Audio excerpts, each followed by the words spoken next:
Hello everyone, welcome to my YouTube channel. Please subscribe my channel. Everyone, जैसा कि हम previous video में पढ़ चुके थे इलेक्ट्रिक फ्लक्स के बाद जो नेक्स्ट टॉपिक है वो है electric field due to continuous charge distribution. Continuous charge distribution में हमें क्या पढ़ना था? Linear charge density, surface charge density and volume charge density. ये तीनों डेंसिटी मैं आपको प्रीवियस वीडियो में डिस्कस कर चुकी हूँ। उसका लिंक आपको डिस्क्रिप्शन बॉक्स में मिल जाएगा। ओके, तो अब हम स्टार्ट करते हैं कि electric field due to continuous charge distribution में हम क्या पढ़ेंगे। जैसे कि मैंने आपको बताया कि जो ये सेकंड चैप्टर है ये है ही इसलिए कि हम अभी तक हम क्या पढ़ रहे थे? सिर्फ पॉइंट चार्जेस पढ़ रहे थे। ठीक है, सिर्फ पॉइंट चार्जेस की वजह से हम इलेक्ट्रिक फील्ड कैलकुलेट कर रहे थे, दो पॉइंट चार्जेस के बीच का फोर्स कैलकुलेट कर रहे थे। ठीक है, बट अब हम क्या कर रहे हैं? अब हम पूरा चार्ज डिस्ट्रीब्यूशन की वजह से कुछ भी चीज़ कैलकुलेट कर रहे हैं। चार्ज डिस्ट्रीब्यूशन की वजह से हम क्या कैलकुलेट कर रहे हैं? Electric field. सपोज़ ये कोई इस तरह का कोई एरिया है हमारे पास, इसमें बहुत सारा चार्ज डिस्ट्रीब्यूट है। इसकी वजह से हम इस पूरे डिस्ट्रीब्यूशन की वजह से हम क्या कैलकुलेट करेंगे? इलेक्ट्रिक फील्ड इस किसी भी पॉइंट पर। ठीक है, तो अब हमने इस चीज़ को डिफ़ाइन कैसे किया है? मतलब ये जो सरफेस है या ये कोई लीनियर सरफेस है, तो इसका हमने चार्ज किस तरह से डिस्ट्रीब्यूट किया है ये हम लीनियर चार्ज डेंसिटी और सरफेस चार्ज डेंसिटी में पढ़ चुके हैं। ठीक है, अब हम कैलकुलेट करेंगे इस पूरे चार्ज की वजह से, मतलब ये जो पूरा चार्ज है इसके अंदर कितना चार्ज होगा और उस चार्ज की वजह से किसी भी पॉइंट पर इलेक्ट्रिक फील्ड क्या होगी, फोर्स क्या होगा, उस पूरे चार्ज डिस्ट्रीब्यूशन की वजह से इस किसी भी पॉइंट पर इलेक्ट्रिक फील्ड और फोर्स हम कैलकुलेट करेंगे। ठीक है, electric field due to continuous charge distribution में। ठीक है, तो अब हम देखते हैं कि किस तरह हम उसे कैलकुलेट करेंगे। So let's start. ठीक है, तो अभी हमने देखा था कि लीनियर चार्ज डेंसिटी में हमने चार्ज कैसे कैलकुलेट करा था?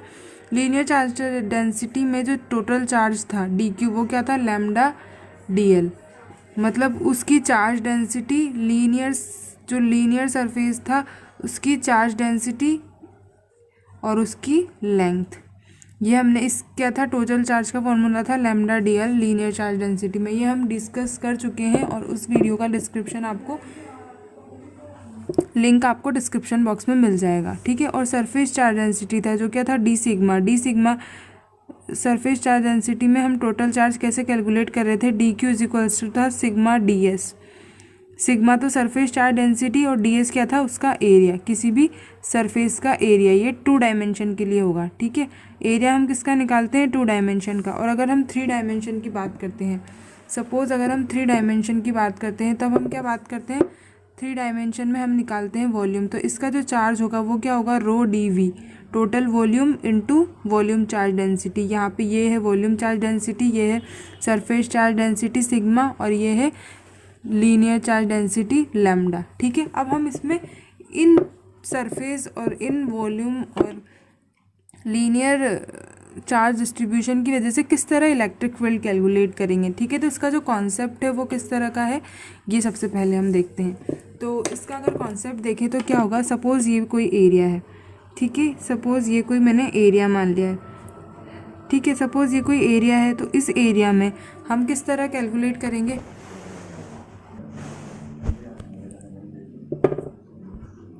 जैसे कि हम ये सब डिस्कस कर चुके हैं कि कभी भी अगर हम पॉइंट चार्ज की वजह से इलेक्ट्रिक फील्ड कैलकुलेट कर रहे थे, ठीक है, तो उसका फॉर्मूला क्या था? उसका फॉर्मूला था हमारे पास E इज इक्वल्स टू के क्यू अपॉन आर स्क्वायर। ठीक है, ये डिस्टेंस थी पॉइंट चार्ज की वजह से। पर अगर अब हमें पूरे इस चार्ज डिस्ट्रीब्यूशन की वजह से इलेक्ट्रिक फील्ड कैलकुलेट करनी है, तब हम किस तरह कैलकुलेट करेंगे? तो इस चार्ज डिस्ट्रीब्यूशन की वजह से अगर हम इलेक्ट्रिक फील्ड कैलकुलेट करेंगे तो हम क्या मानेंगे?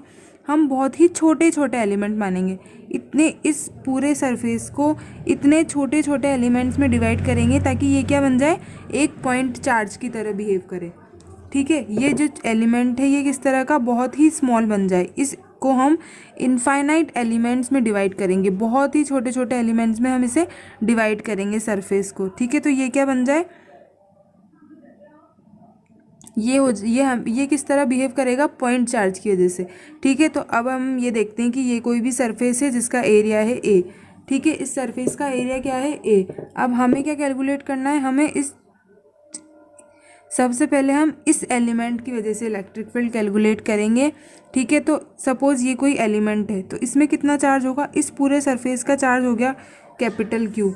तो इस जो छोटा सा एलिमेंट है इसका चार्ज क्या है, इसका है charge D Q. D Q इस छोटे से एलिमेंट का चार्ज है। डी क्यू डिफ्रेंसिएशन अगर हम करते हैं तो वो चीज़ बहुत ही छोटी हो जाती है, ठीक है। तो ये छोटे से सरफेस का है वो है डी क्यू। अब इस डी क्यू की वजह से हमें क्या कैलकुलेट करनी है, इलेक्ट्रिक फील्ड। सपोज़ ये कोई पॉइंट पी है, इस पर अगर हमें इलेक्ट्रिक फील्ड कैलकुलेट करनी है तो वो किस तरह कैलकुलेट करेंगे हम, इलेक्ट्रिक फील्ड, अगर इलेक्ट्रिक फील्ड का फॉर्मूला क्या होता है हमारे लिए, इलेक्ट्रिक फील्ड का फॉर्मूला होता है 1/4 pi epsilon naught D Q, क्योंकि यहाँ पे चार्ज क्या है D Q. D Q divided by D Q का जो भी हम डिस्टेंस लेंगे इस पॉइंट से वो कितना होगा, आर स्क्वायर। आर अगर हम मान लेते हैं ये डिस्टेंस तो क्या हो गया, आर स्क्वायर, ठीक है। अब जो हमारे पास क्वेश्चन आया वो क्या आया कि ये तो बहुत ही सारे ज़्यादा एलिमेंट हैं। तो बहुत सारे एलिमेंट है तो अगर हम इलेक्ट्रिक फील्ड का, जैसे अगर 2-4 एलिमेंट होते, n एलिमेंट होते, तब हम क्या करते, इसका समीशन करते। n = 1 से लेकर r = 1 से लेकर n तक अगर हम इसका समीशन करते तो क्या होता, 1/4 pi epsilon naught D Q upon R square. पर यहाँ पर क्या केस है, यहाँ पर बहुत सारे एलिमेंट है, मतलब इनफाइनाइट एलिमेंट्स है। इनफाइनाइट एलिमेंट्स के लिए अब हम क्या करेंगे, इंटीग्रेशन। तो कभी भी अगर हमें किसी चार्ज डिस्ट्रीब्यूशन की वजह से इलेक्ट्रिक फील्ड कैलकुलेट करनी है तो हम क्या करेंगे, उसका इंटीग्रेशन।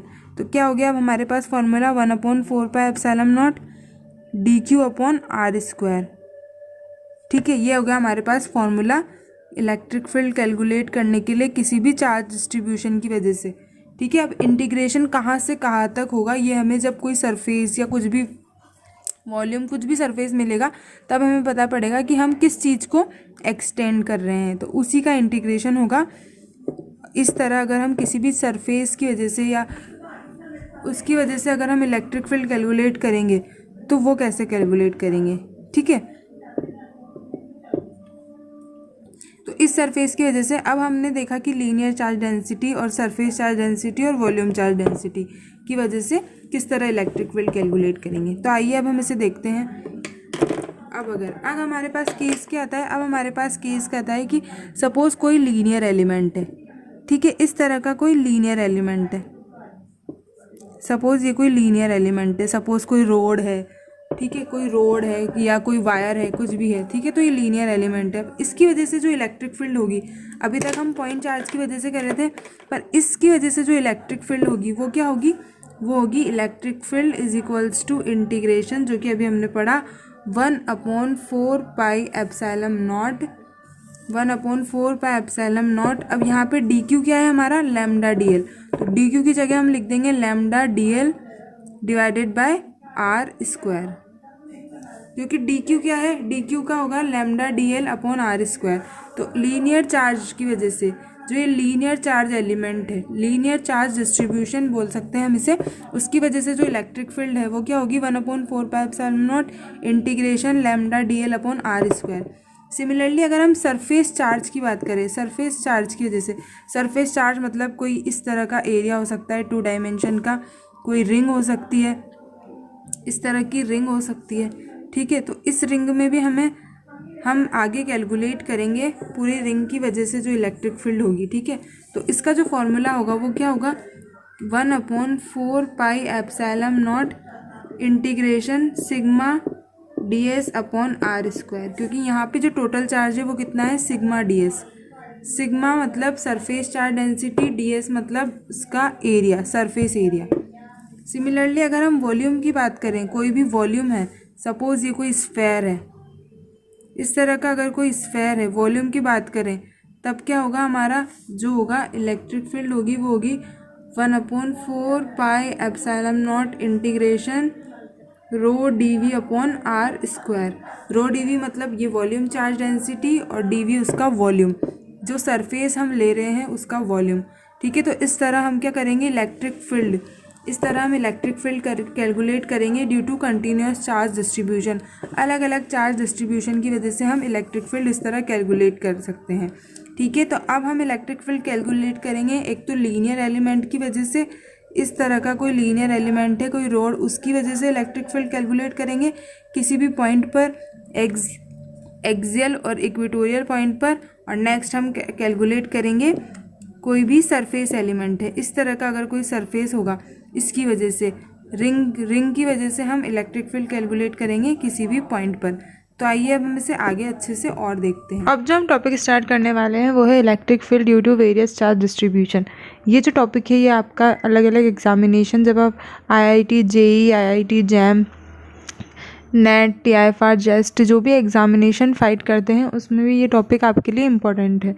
ठीक है, तो electric field due to a rod, अभी तक हमने 12th क्लास में सिर्फ electric field due to point charges पढ़ा था। अब हम चार्ज डिस्ट्रीब्यूशन मतलब पूरा एक एलिमेंट लेंगे, उसकी वजह से पढ़ेंगे, जैसे कि रोड, रिंग, कोई भी रिंग हो, कोई डिस्क हो, अलग अलग तरह के हमारे पास एलिमेंट हैं,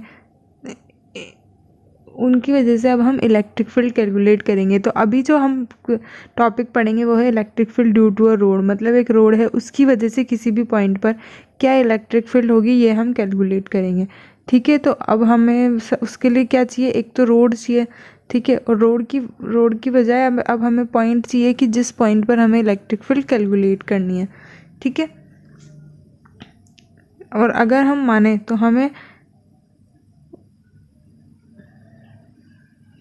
उस रोड की लेंथ भी चाहिए। ठीक है, तो सपोज़ ये कोई एक रोड है जिसकी लेंथ है L और इसके हमें एक्सिस पे एक पॉइंट है P, इसकी एक्सिस पे, रोड की एक्सिस पे एक पॉइंट है P, वहाँ पे हमें इलेक्ट्रिक फील्ड कैलकुलेट करनी है। ठीक है, तो अब हमें क्या पता होना चाहिए, हमें P पॉइंट की डिस्टेंस पता होनी चाहिए रोड से। तो अब अगर हम देखें तो ये तो एक्सियल लाइन है, और अगर हम इक्वेटोरियल लाइन ड्रॉ करेंगे तो वो कैसी होगी, परपेंडिकुलर लाइन। ठीक है, तो अब हम देखें कि अगर सेंटर से, रोड के सेंटर से P पॉइंट की डिस्टेंस पर, रोड के वन एंड से जो P पॉइंट की डिस्टेंस है वो है A। ठीक है, तो सेंटर से जो डिस्टेंस हो जाएगी वो क्या हो जाएगी, A-L/2।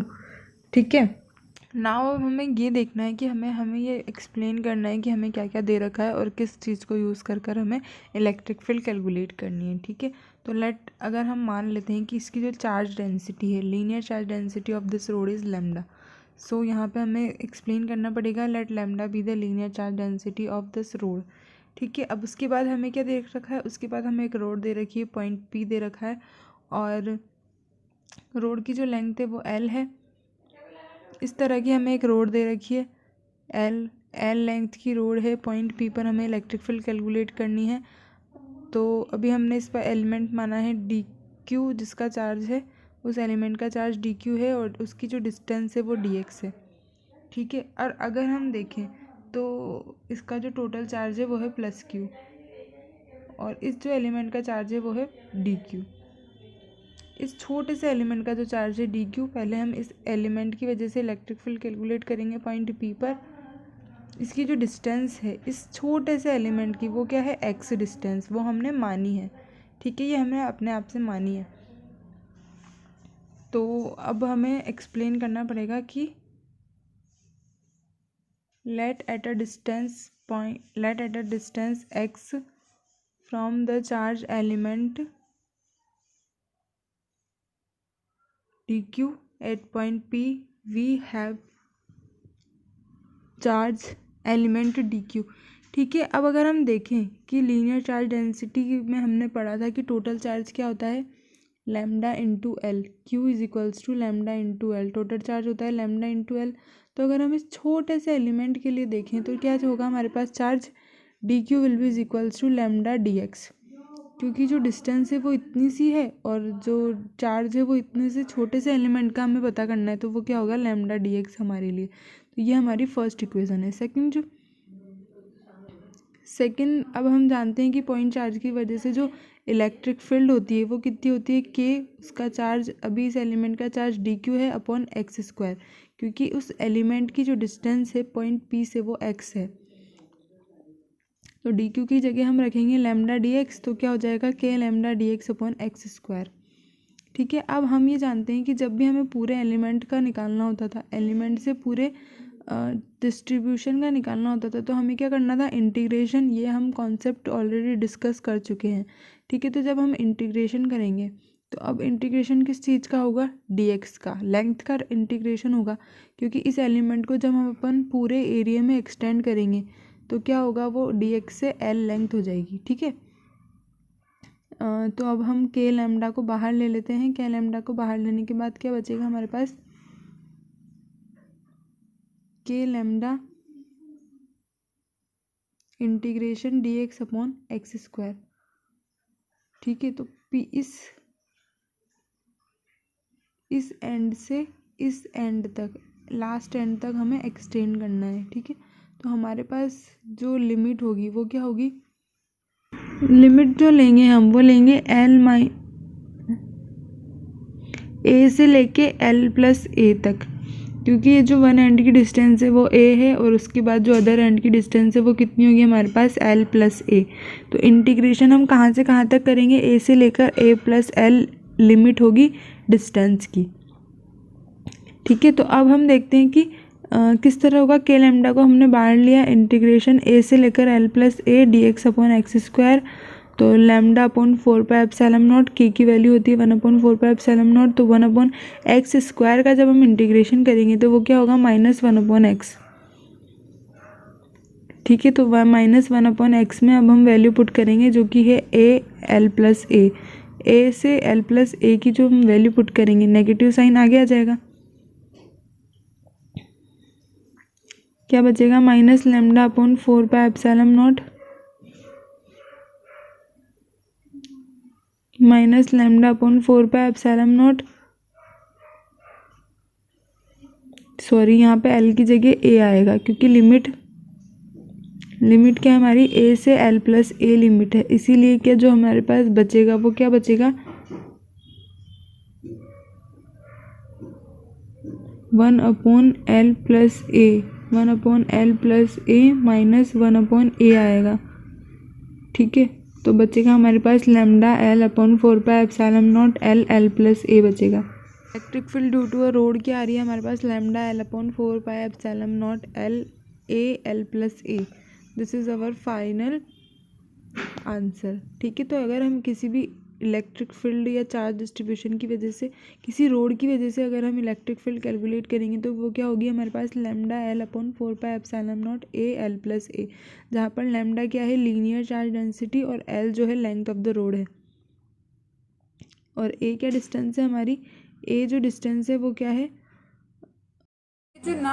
अब हम देखते हैं आपका एग्जाम्पल 2.4। एग्जाम्पल ये एक बहुत ही इंपॉर्टेंट डेरिवेशन भी है, बट आपको एग्जाम्पल के रूप में दिया है, क्वेश्चन के रूप में दिया हुआ है, but it is a very important example. अगर आप कोई भी हायर लेवल एग्जामिनेशन फाइट करते हैं, सपोज़ आप IIT JEE का एग्ज़ाम देते हैं या IIT JAM का एग्ज़ाम देते हैं, तो भी ये टॉपिक आपके लिए बहुत ज़्यादा इंपॉर्टेंट है, क्योंकि इसका जो फॉर्मूला है उससे बहुत सारे क्वेश्चंस आते हैं। ठीक है, तो a thin ring of radius r has a positive charge distribution Q uniformly distributed over it. Determine the electric field at a point on the axis of the ring at a distance x from the center of the ring. Discuss the behavior of the result for the condition.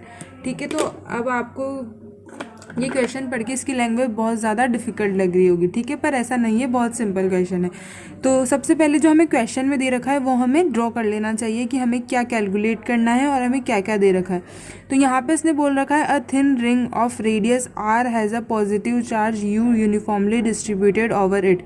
ठीक है, तो हमें यहाँ पे बोल रखा है उसने कि कोई रिंग है, ठीक है, इस तरह की कोई एक रिंग है, इस पे positively charge u uniformly distribute है। पॉजिटिव चार्ज u है, इसका मतलब कि इसमें पॉजिटिव चार्ज ज़्यादा है, नेगेटिव चार्ज भी है पर कम है। ठीक है, तो पॉजिटिव चार्ज एक्सेस में है, इसीलिए ये पॉजिटिवली चार्ज रिंग है। ठीक है, इसकी जो रेडियस है, इस रिंग की जो रेडियस है वो हमें दे रखी है कैपिटल R।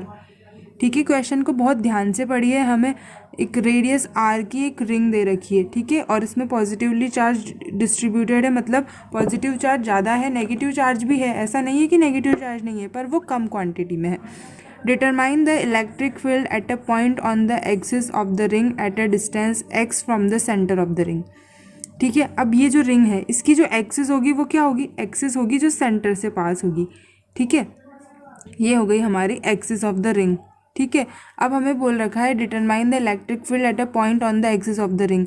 इस एक्सिस पर कोई पॉइंट है जो कि एक्स डिस्टेंस है from the centre of the ring, मतलब इस सेंटर से किसी एक्स डिस्टेंस पर कोई एक पॉइंट है, सपोज इस पॉइंट को अपन पी मान लेते हैं, ठीक है। तो ये हमें दे रखा है क्वेश्चन में, ठीक। अब हमने ये चीज़ कहीं से ड्रॉ की है, सिर्फ क्वेश्चन से ही हमने ये चीज़ ड्रॉ की है, ठीक है। तो हमें ये दे रखा है कि अब हमें क्या निकालना है, discuss the behaviour of the result for condition X is greater than R. हमें ये कंडीशन देखनी है, पर उससे पहले हमें क्या कैलकुलेट करना है, उससे पहले हमें इलेक्ट्रिक फील्ड कैलकुलेट करनी है इस पूरे चार्ज डिस्ट्रीब्यूशन की वजह से, ठीक है। तो ये जो चार्ज डिस्ट्रीब्यूशन है ये कैसा है, रिंग है, मतलब इस टाइप की कोई रिंग होगी, इस टाइप की कोई रिंग है, ठीक है। तो इस टाइप की कोई रिंग है, अब इसकी वजह से हमें यहाँ पर कैलकुलेट करना है, ठीक है। तो अभी जैसे मैंने आपको बताया कि किसी भी सरफेस की वजह से अगर हमें निकालना है तो हमें क्या करना है, हमें उसके एलिमेंट लेना पड़ेगा, मतलब उसका एक छोटा सा एलिमेंट लेना पड़ेगा, उसको हम क्या नाम देंगे, उसका जो चार्ज होगा वो कितना होगा, डी क्यू। इसका जो टोटल चार्ज है वो क्या है, कैपिटल क्यू अगर हम माने तो। बट अगर हम ये छोटा सा एलिमेंट लेते हैं तो इसका चार्ज क्या है, डी क्यू। सिमिलरली अगर हम यहाँ भी एक छोटा सा एलिमेंट लेते हैं डी क्यू, इसके ऊपर चार्ज कितना है, डी क्यू, ठीक है। स्मॉल चार्ज है डी क्यू, ये दो एलिमेंट हमने ले लिए छोटे छोटे। तो अब इस एलिमेंट की वजह से यहाँ पर इलेक्ट्रिक फील्ड कैलकुलेट करनी है, तो हमें ये डिस्टेंस पता होनी चाहिए इस एलिमेंट से, इस पी पॉइंट की डिस्टेंस पता होनी चाहिए, तभी तो हम इलेक्ट्रिक फील्ड कैलकुलेट करेंगे। मैंने क्या बताया था आपको कि ये जो छोटा सा एलिमेंट हम ले रहे हैं ये किस तरह बिहेव करेगा, पॉइंट चार्ज की वजह से, पॉइंट चार्ज की जैसे बिहेव करेगा ये। तो पॉइंट चार्ज की वजह से हम कैसे निकालते हैं, यहाँ से हमें पॉइंट तक की डिस्टेंस पता होती है, और वो क्या होता है हमारा के क्यू अपॉन आर स्क्वायर। तो सिमिलरली अगर हम माने तो ये डिस्टेंस क्या हो जाएगी हमारे पास, ये जो डिस्टेंस हो जाएगी ये हो जाएगी root of R square plus X square. Similarly अगर डी क्यू की वजह से हम देखें तो डी क्यू की वजह से इस पी पॉइंट पर, डी क्यू की वजह से इस पी पॉइंट पर जो इलेक्ट्रिक फील्ड होगी तो वो ये दोनों डिस्टेंस भी उतनी की उतनी हो जाएगी, ये और ये डिस्टेंस सेम ही है, ठीक है। तो अब हम कैलकुलेट करते हैं हमारा इलेक्ट्रिक फील्ड, ठीक है। तो सबसे पहले अगर हम इलेक्ट्रिक फील्ड कैलकुलेट करें तो क्या होगी हमारी DE1। इस डिस्ट्रीब्यूशन की वजह से जो इलेक्ट्रिक फील्ड होगी यहाँ पर वो क्या है हमारी DE1, वो कितनी होगी DE1 अगर हम देखें तो क्या होगा हमारा K 1/4πε0 K, और डी क्यू हमारे पास यहाँ छोटा सा चार्ज है DQ divided by R square. R क्या है यहाँ पे, आर स्क्वायर, इसका स्क्वायर, तो ये कितना हो गया हमारे पास R square plus X square, ठीक है। ये हो गई हमारी DE1। सिमिलरली अगर हम कैलकुलेट करें DE2 electric field due to second element, वो कितनी होगी, वो भी हमारे पास होगा K D Q upon R square plus X square, ठीक है। तो इससे हमें क्या मिला, इससे हमें मिला कि DE1 का मैग्नीट्यूड सेम है DE2 से, और वो कितना हो गया हमारे पास DE, कि ये जो है ये भी क्वांटिटी, ये जो मैग्नीट्यूड है दोनों का सेम ही है, तो DE1 इक्वल्स टू DE2 हो गया, और वो कितना हमने मान लिया DE। अब हम बात करेंगे डायरेक्शन की। अभी तक हमने किस चीज़ की बात करी, मैग्नीट्यूड की। मैग्नीट्यूड हम ऐसे निकालते थे इस फॉर्मूले से, पर अब हमें क्या देखना है, डायरेक्शन। तो इस डिस्ट्रीब्यूशन की वजह से इस पॉइंट पर हमने इसको कैसा माना है, पॉजिटिवली चार्ज माना है। पॉजिटिव चार्ज की वजह से क्या होगा, पॉजिटिव चार्ज की वजह से यहाँ पे अगर हम कोई टेस्ट चार्ज लाएंगे तो वो क्या होगा, रिपेल होगा। तो जो डायरेक्शन होगी इलेक्ट्रिक फील्ड की वो क्या होगी, ये वाली, इसकी वजह से वो क्या है हमारा DE1, ठीक है। ये क्या है, एक्सिस। अब इस एलिमेंट की वजह से अगर हम देखें तो वो क्या होगा, इस डायरेक्शन में, जो क्या होगा हमारा DE2, ठीक है। तो ये हो गया हमारा DE2 DE1, ठीक है। अब हम क्या लेंगे, अब हम इसके एलिमेंट लेंगे। अगर हम देखें तो इसको हमें थीटा मान लेना चाहिए, ये थीटा है तो ये भी थीटा और ये भी थीटा, ठीक है।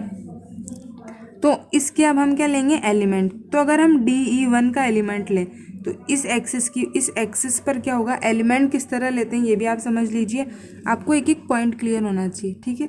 सपोज़ ये हमारे पास एक्स और वाई एक्सिस है, ठीक है, और ये हो गया हमारा कोई भी वेक्टर, ठीक है, ये हो गया हमारा कोई भी इलेक्ट्रिक फील्ड वेक्टर ही मान लेते हैं। अगर ये एक्स एक्सिस से थीटा बना रहा है, एक्स एक्सिस से अगर ये थीटा बना रहा है तो इसका एलिमेंट जो एक्स एक्सिस की तरफ जो लेंगे वो क्या होगा हमारा कॉस थीटा, और वाई एक्सिस की तरफ जो लेंगे वो होगा साइन थीटा, ठीक है। पर इसमें जो सेकंड केस हो सकता है वो है कि अगर ये हमने कोई एलिमेंट माना ई वेक्टर, बट अगर ये थीटा इससे बना रहा है, अगर ये थीटा वाई एक्सिस से थीटा बना रहा है, ठीक है, तो ये इसका अगर इम्प्रेशन अपन इधर लेंगे तो ये हो जाएगा हमारे पास कॉस थीटा और ये होगा हमारे पास साइन थीटा। तो इम्पॉर्टेंट चीज़ क्या है इसमें कि थीटा किस एक्सिस से बना रहा है। अगर एक्स एक्सिस से थीटा है तो यहाँ पर कॉस थीटा, एक्स एक्सिस पे कॉस थीटा, और अगर वाई एक्सिस से थीटा है तो वाई एक्सिस पर कॉस थीटा, ठीक है। तो ये इस तरह हम एलिमेंट लेते हैं। तो एलिमेंट अगर हम DE1 का लें तो क्या होगा, यहाँ पर इस एक्सिस पे होगा DE1 कॉस थीटा और इस एक्सिस पर होगा DE1 साइन थीटा। सिमिलरली अगर हम DE2 का लें तो वो क्या होगा DE2 कॉस थीटा, और अगर DE2 का यहाँ पर लें, यहाँ तो आएगा नहीं, इसका यहाँ आएगा, तो क्या होगा हमारे पास DE2 साइन थीटा, ठीक है। अब हमें कैलकुलेट करनी है इलेक्ट्रिक फील्ड। तो अगर हम एक्स एक्सिस की बात करें, सिर्फ एक्स एक्सिस की अगर हम बात करें तो एक्स एक्सिस पर क्या कौन कौन सी इलेक्ट्रिक फील्ड है, एक तो DE1 कॉस थीटा, एक DE2 कॉस थीटा, और दोनों की डायरेक्शन सेम है। डायरेक्शन का इसीलिए ज़्यादा इंपॉर्टेंस है कि हमें पता चले नेगेटिव साइन आएगा कि पॉजिटिव आएगा। तो दोनों की डायरेक्शन सेम है तो हम वेक्टर को ऐड कर सकते हैं, ठीक है। और अभी हमने देखा कि मैग्नीट्यूड तो दोनों का सेम ही है, ठीक है। जब दोनों का मैग्नीट्यूड सेम है तो हम यहाँ पे मानेंगे कि जो इलेक्ट्रिक फील्ड होगी वो किस तरह की होगी,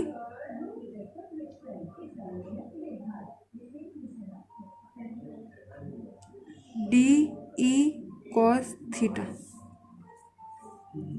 DE कॉस थीटा क्यों ले रहे हैं हम, 2DE कॉस थीटा क्यों नहीं ले रहे, क्योंकि DE कॉस थीटा अभी सिर्फ हम अगर एक एलिमेंट की वजह से भी मानेंगे ना तो हम इसका इंटीग्रेशन करेंगे तो पूरे की वजह से निकल जाएगा हमारा। अगर हम सिर्फ इस एलिमेंट की वजह से माने तो यहाँ पर 2DE कॉस थीटा कर लीजिए। 2DE कॉस थीटा अगर आप करेंगे तो फिर हमें सिर्फ इतना ही मानना पड़ेगा, ये पाई आर इतना ही इंटीग्रेशन होगा, पूरा इंटीग्रेट नहीं होगा, ठीक है।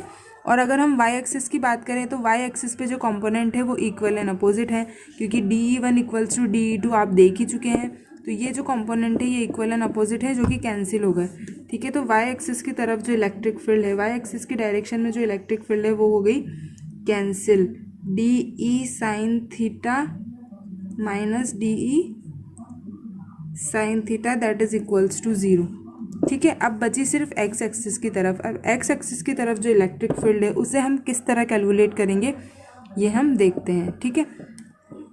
तो अभी हमने जैसे निकाला कि इलेक्ट्रिक फील्ड है वो क्या है हमारे पास 2DE।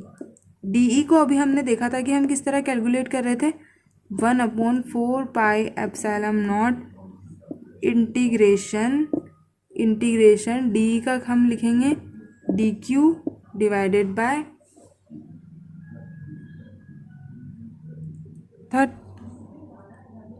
2 into 1/4 pi epsilon not DQ upon R square. DQ हमारे पास है चार्ज डिस्ट्रीब्यूशन, जो हमने छोटा सा एलिमेंट माना है उसका चार्ज, और कॉस थीटा, ठीक है। ये हमारी एक्स एक्सिस की तरफ डायरेक्शन है इलेक्ट्रिक फील्ड की, ठीक है। और कॉस थीटा अगर हम डायग्राम से देखें तो क्या होगा, कॉस थीटा देखें तो क्या होगा, बेस अपॉन हाइपोटेन्यूज। तो बेस है यहाँ पर x और हाइपोटेन्यूज है √R square plus X square, ठीक है। तो जो कॉस थीटा की वैल्यू है वो है cos theta is equals to x upon √R square plus X square. इसकी वैल्यू जब हम यहाँ रखेंगे तो क्या होगा हमारे पास 1/4 pi epsilon integration lambda DL। ये हम लीनियर चार्ज डेंसिटी से हम यहाँ पे लिख सकते हैं लैम्डा DL। DL मीन्स ये जो पूरा एरिया है इसको जब इंटीग्रेट करेंगे तो वो होगा हमारा DL, ठीक है। अपॉन R की वैल्यू जो है वो है एलिमेंट से पॉइंट तक की वैल्यू जो कितनी है √R square plus X square. Cos theta की वैल्यू हम पुट करेंगे x upon √R square plus X square की पावर 1/2, ठीक है। तो जब हम इसे फर्दर सॉल्व करेंगे तो जो वैल्यू आगे आ जाएगी वो क्या हो जाएगी, एक तो 2, इसको हम के भी लिख सकते हैं, 2k upon R square plus X square की power 3/2 lambda X integration of dl। अब dl का अगर हम इंटीग्रेशन करें तो वो क्या होगा हमारे पास, पाई आर। इस तरह की एलिमेंट जो है वो हमने दो एलिमेंट माने, तो इसका जब इंटीग्रेशन करेंगे हम तो ये यहाँ से यहाँ तक ही होगा, और इसका इंटीग्रेशन करेंगे तो ये यहाँ से यहाँ तक ही होगा। इसीलिए इस पूरे का सर्कमफेरेंस क्या होता है हमारे पास, 2πr, पर जब हम आधा लेंगे तो डिवाइडेड बाय 2 हो जाएगा। ठीक है, तो क्या बचेगा, पाई आर, और रेडियस कैपिटल आर ही है इसकी, तो ठीक है। तो जब हम dl का इंटीग्रेशन करेंगे तो हमारे पास आएगा पाई आर। ठीक है, तो अब dl का जब इंटीग्रेशन करेंगे हमारे पास आएगा पाई आर। ठीक है, तो अब हम इसे अगर ऐसे लिखें, k lambda X upon R square plus X square की पावर 3/2। ठीक है, 3/2 लैम्डा इंटू अगर हम 2πr लें, ये जो चीज़ अगर हम साइड में करें तो लैम्डा इंटू 2πr हमारे पास क्या हो जाएगा, टोटल चार्ज q। ठीक है, तो लैम्डा, तो अगर हम इसको इस तरह भी लिख सकते हैं कि k X upon R square plus X square की पावर 3/2, ये हो गया हमारा electric field due to a ring. Electric field, ये जो फॉर्मूला है हमारे पास, ये किसका फॉर्मूला है, electric field due to a continuously charged ring. ये फॉर्मूला है हमारे पास electric field due to continuously charge ring. ठीक है, अब हमें जो कंडीशन वेरीफाई करने के लिए दी थी वो क्या थी, कंडीशन जो थी वो थी x is greater then r। जो कंडीशन थी हमारे पास वो थी x is greater then r। ठीक है, जो अब हमारे पास कंडीशन है वो है x is very very much greater than r। तो जब x बहुत ज़्यादा बड़ा होगा, ठीक है, तो कंडीशन हमारे पास जो लगाएंगे हम, x बहुत ज़्यादा बड़ा होगा r से, तो r को हम नेग्लेक्ट कर देंगे, तो क्या बचेगा हमारे पास कि k/x अपॉन r को नेग्लेक्ट कर देंगे तो x की पावर 2 इंटू 3/2 x³ बचेगा, और x से x कैंसिल हो जाएगा तो क्या बचेगा, k³ अपॉन एक्स स्क्वायर। ये होगी हमारी इलेक्ट्रिक फील्ड जब हम x बहुत ज़्यादा बड़ा ले रहे हैं। तो x क्या है यहाँ पर, ये डायग्राम में देखिए, x है इस पॉइंट की डिस्टेंस, मतलब अगर कोई रिंग है और उससे वो पॉइंट बहुत ज़्यादा दूर है, तब जब हम इलेक्ट्रिक फील्ड कैलकुलेट करेंगे तो वो क्या होगी हमारी, k³ अपॉन एक्स स्क्वायर। वो होगी हमारी k³ अपॉन एक्स स्क्वायर। तब वो उस रिंग की रेडियस पे डिपेंड नहीं करेगी। जब ये वाली डिस्टेंस बहुत ही ज़्यादा होगी तब वो रिंग की रेडियस पर इलेक्ट्रिक फील्ड डिपेंड नहीं करेगी। यही इस फॉर्मूले का मतलब है। Thank you for my video. अब हम नेक्स्ट एग्जाम्पल हमारी नेक्स्ट वीडियो में पढ़ेंगे। Please like share and subscribe my channel. Next example वो है example 2.5। A uniformly charge ring and a uniformly charge sphere both are of equal radius r has a charge q। The centre of the sphere lies on the axis of the ring at a distance r√3। ठीक है, अब हमें बोल रखा है यहाँ पे कि सपोज ये कोई एक रिंग है इस टाइप की। ठीक है, इस रिंग का सेंटर ये है, ये जो डिस्टेंस है r दे रखी है हमें, ये हो गई इसकी एक्सिस ऑफ द रिंग। ठीक है, अब इसी एक्सिस पर एक और स्फेयर है यहाँ पर। ठीक है, स्फेयर क्या होता है, एक वॉल्यूम होता है। यहाँ पे स्फेयर है, हमें बोल रखा है कि जो स्फेयर है उसका जो चार्ज है वो इस सेंटर पे लाई कर रहा है, इस स्फेयर के सेंटर पे लाई कर रहा है, और इस सेंटर की डिस्टेंस जो इस पॉइंट से है वो कितनी है, r√3 डिस्टेंस है। ये हमें क्वेश्चन में बोल रखा है क्लियरली। ठीक है, तो ये देख रखा है हमें, from the centre of the ring find the electric force between sphere and the ring. Sphere और रिंग के बीच में हमें इलेक्ट्रिक फोर्स कैलकुलेट करना है, but before calculating electric force हम इलेक्ट्रिक फील्ड कैलकुलेट करते हैं। ठीक है, तो इलेक्ट्रिक फील्ड इस रिंग की वजह से किसी भी पॉइंट पर अगर हम इलेक्ट्रिक फील्ड कैलकुलेट करते हैं, हमें बोल रखा है कि इसका जो टोटल चार्ज है वो इस जगह कॉन्सेंट्रेट है। तो हम जैसे हमने फॉर्मूला कैलकुलेट किया था, रिंग की वजह से जो इलेक्ट्रिक फील्ड थी किसी भी पॉइंट पर, वो कितनी थी हमारे पास, जो हमने फॉर्मूला कैलकुलेट किया था वो आई थी, electric field is equals to K total charge q x upon r² plus x² की पावर 3/2। ये फार्मूला है, ये जो आप मैच कर सकते हैं, यही फार्मूला हमने कैलकुलेट किया था। ठीक है, अब इस फार्मूले में हमें आर क्या थी, आर थी रेडियस ऑफ द रिंग, और एक्स क्या था, एक्स इस सेंटर से डिस्टेंस थी जिस पॉइंट पर हमें कैलकुलेट कर रहा था उसकी, और वो हमें दे रखी है r√3। ठीक है, तो हम कैलकुलेट के 1/4πε0 टोटल चार्ज क्यू हम मान लेते हैं, और क्यू हमें ये चार्ज दे रखा है। ठीक है, स्मॉल क्यू, और एक्स क्या है हमारे पास, एक्स है हमारे पास r√3। ठीक है, अब यहाँ भी हमें r² तो रेडियस r दे ही रखी है, प्लस एक्स की जो वैल्यू दे रखी है वो r√3 दे रखी है, तो इसका जब हम स्क्वायर करेंगे तो क्या होगा, 3r² की पावर 3/2। ठीक है, तो क्या हमारे पास आया, √3 के Q r divided by 4r² की पावर 3/2।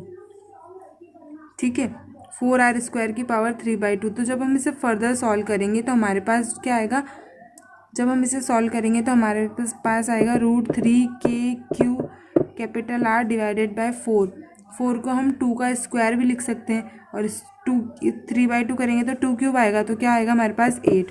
ऐसे ही अगर हम R को कैलकुलेट करेंगे तो r³ आएगा, R से R कैंसिल होकर क्या आ जाएगा, r²।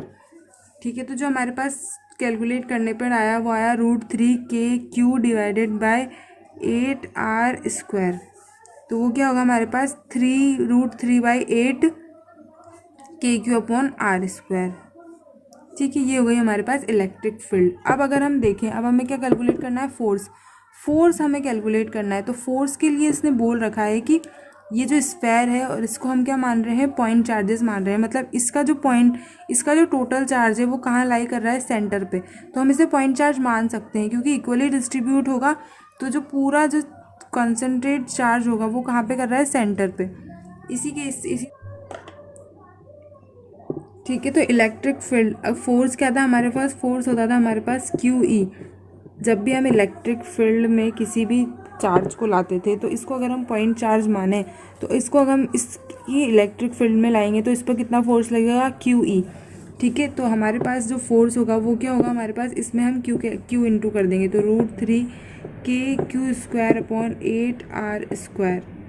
ठीक है, ये हो गया हमारे पास force between sphere and ring. Thank you. Please like, share and